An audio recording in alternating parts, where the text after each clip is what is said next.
दोस्तों स्वागत है आप सभी का आपके अपने YouTube चैनल पर। मैं हूं सविता। कैसे हो आप सब दोस्तों। आज की हमारी जो क्लास है B.Ed सेकेंड ईयर के पेपर सेकंड की है, जिसमें आज हम पढ़ेंगे व्यक्तिक अध्ययन पद्धति या फिर केस स्टडी मेथड।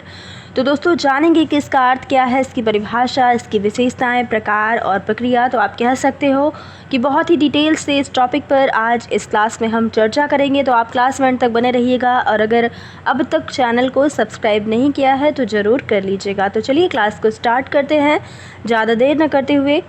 सबसे पहले जानेंगे कि व्यक्तिक अध्ययन पद्धति का अर्थ क्या है और इसकी परिभाषाओं के बारे में। देखिएगा, समाजशास्त्र में व्यक्तिक अध्ययन पद्धति का प्रयोग सबसे पहले हर्बर्ट स्पेंसर ने किया, लेकिन इसका व्यवस्थित और वैज्ञानिक रूप में प्रयोग करने का श्रेय जाता है चार्ल्स लिपले को। तो दोस्तों केस स्टडी मेथड में आपको इन दो नामों को याद रखना है, जो कि बहुत ही इम्पॉर्टेंट है। पहला क्या है, हर्बर्ट स्पेंसर का, और दूसरा नाम याद रखना है चार्ल्स लिपले का। तो ये आपको याद ही रखना होगा।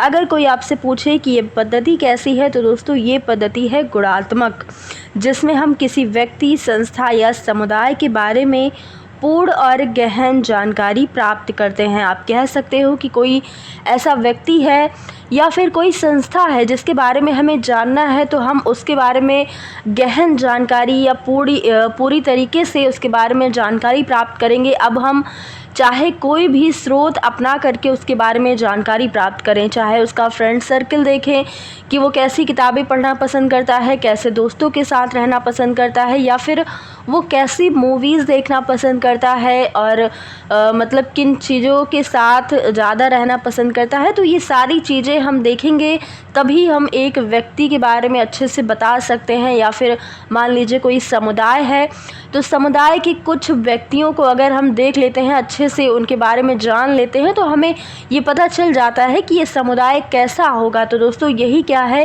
केस स्टडी मेथड है, जिसके द्वारा हम किसी व्यक्ति या फिर किसी संस्था या फिर किसी समुदाय के बारे में गहन जानकारी को प्राप्त करते हैं। अब आगे देखिएगा, कुछ परिभाषा है। पहली परिभाषा वीपी यंग के अनुसार दी गई है।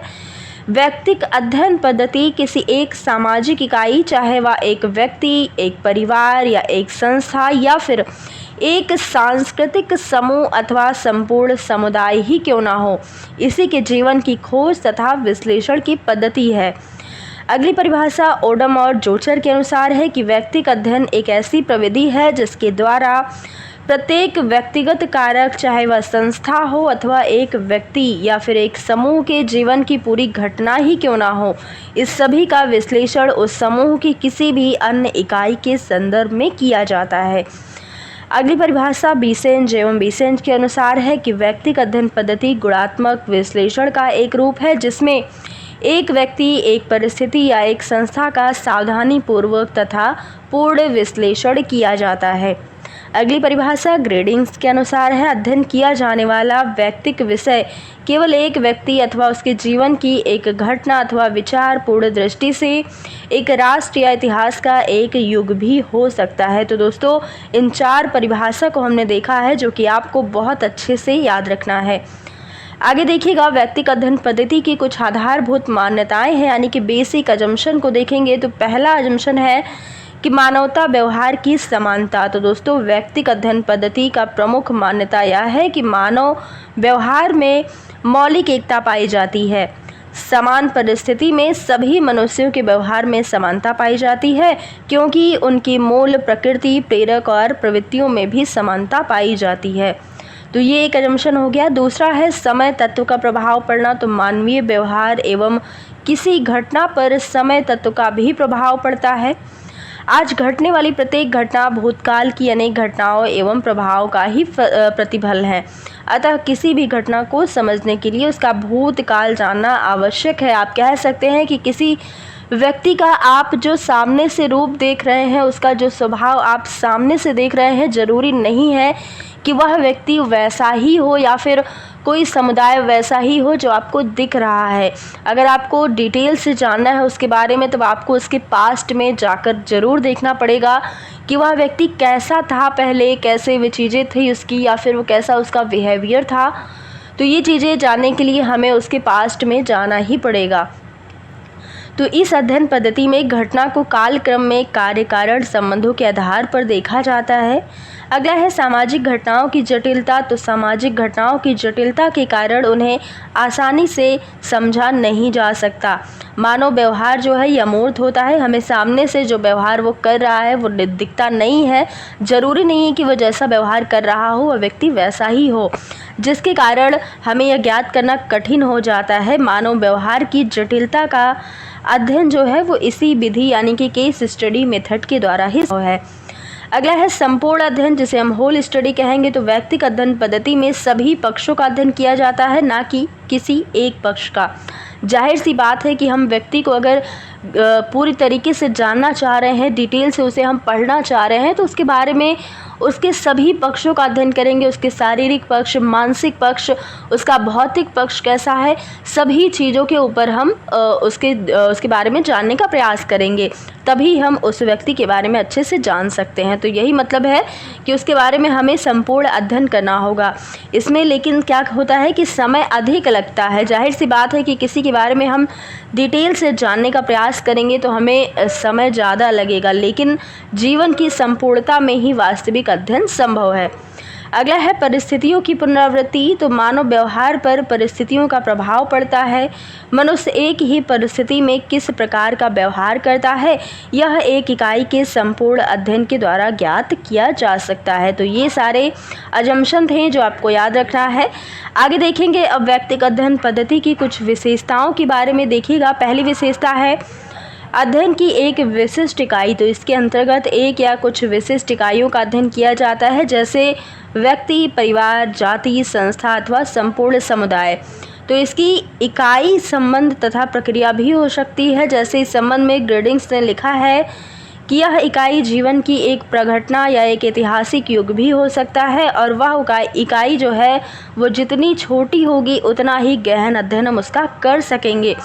तो अगर कोई संस्था है या फिर कोई समाज है उसके बारे में आपको जानना है, तो ज़रूरी नहीं है कि आप पूरे समाज के बारे में जानने के प्रयास करें। बस आप एक इकाई ले लीजिए, यानी कि कुछ समाज के कुछ लोगों को अगर आप पढ़ेंगे, उनके बारे में जानने का प्रयास करेंगे, तो आपको पूरे समाज के बारे में पता चल जाएगा। तो वही इसका कहना है। अगला है संपूर्ण अध्ययन। तो इस पद्धति में किसी घटना अथवा इकाई के समस्त पहलुओं का अध्ययन किया जाता है, जिसमें इकाई के समस्त जीवन को ही अध्ययन का केंद्र बनाया जाता है। इस संबंध में कुछ प्रमुख विद्वानों ने लिखा है, गुडे एवं हॉट ने लिखा है कि यह एक ऐसी विधि है जो किसी सामाजिक इकाई को संपूर्णता देती है। अगली क्या है जो विद्वान ने लिखा है, कौन से हैं, तो श्रीमती पी.वी. यंग ने कहा है कि इसमें व्यक्तिगत तत्वों को उनके संपूर्ण जीवन चक्र के रूप में संकलित किया जाता है। तो ये जो डेफिनेशन है ये आपको याद रखना है। आगे देखिएगा, गुणात्मक अध्ययन के बारे में कहा गया, तो ये भी इसकी एक विशेषता है। व्यक्तिगत अध्ययन में गुणात्मक अध्ययन किया जाता है, ना कि संख्यात्मक अध्ययन किया जाता है। दूसरे शब्दों में यह कहा जाए कि इकाई के संबंध में आंकड़े और संख्या पर कोई ध्यान नहीं दिया जाता। निष्कर्ष भी संख्याओं में प्रकट नहीं किए जाते हैं, जिसमें इकाई का जीवन इतिहास और वर्णनात्मक उल्लेख तैयार किया जाता है। अगला है गहन अध्ययन करना। तो इस पद्धति के अंतर्गत इकाई के संबंध में सूक्ष्म और गहन जानकारी प्राप्त की जाती है। संबंधित इकाई का अध्ययन भूतकाल से लेकर के वर्तमान काल तक किया जाता है, जिसमें धन और समय अधिक लगता है। आगे देखिएगा, व्यक्तिगत अध्ययन जो पद्धति है इसके प्रकार कौन कौन से हैं, तो 2 प्रकार मेन है इसके। पहला है व्यक्तिगत अध्ययन, जिसके अंतर्गत किसी व्यक्ति के संपूर्ण जीवन अथवा जीवन की किसी विशेष घटना का अध्ययन किया जाए और व्यक्ति के परिवार के सदस्यों एवं उनसे संबंधित व्यक्तियों से संपर्क करके उनके विषय में आवश्यक जानकारी या सूचनाएं एकत्रित की जाएं।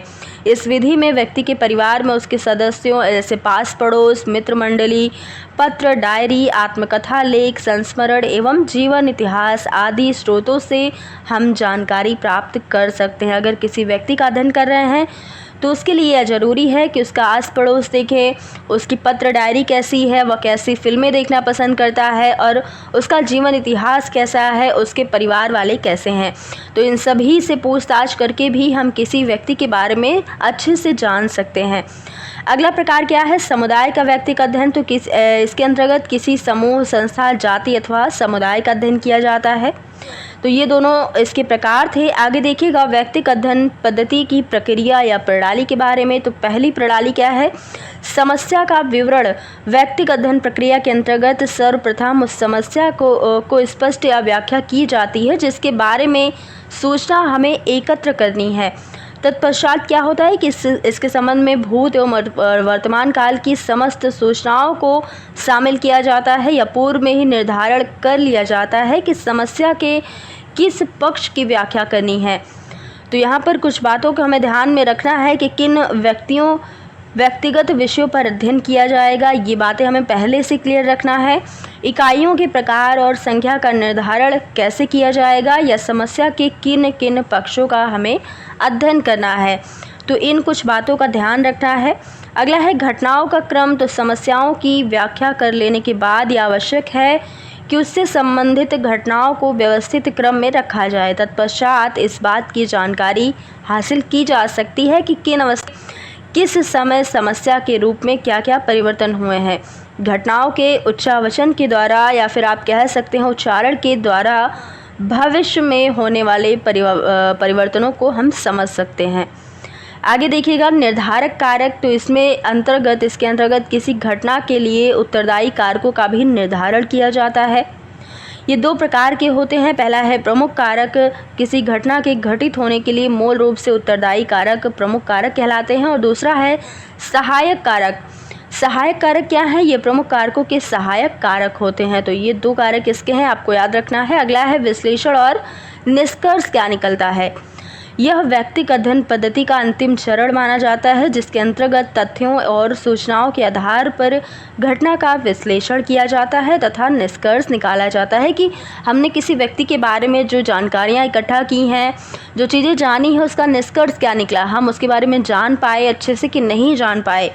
प्राप्त निष्कर्षों के आधार पर ही हम सामान्यीकरण करते हैं। विश्लेषण के दौरान तथ्यों का वर्गीकरण, सारणीकरण और संकेतीकरण किया जाता है। साथ ही समस्या का निदानात्मक उपचार या निदान और उपचार भी हम करते हैं। तो ये चीज़ें जो हैं ये आपको याद रखना है, जो कि प्रक्रिया है व्यक्तिक अध्ययन पद्धति की। पहली प्रक्रिया क्या थी? समस्या का विवरण। दूसरा है घटनाओं का क्रम। तीसरा है निर्धारक कारक और चौथा क्या है? विश्लेषण और निष्कर्ष। तो ये चारों प्रक्रिया को आपको बहुत ही अच्छे से याद रखना है। तो दोस्तों ये थी आज की हमारी क्लास।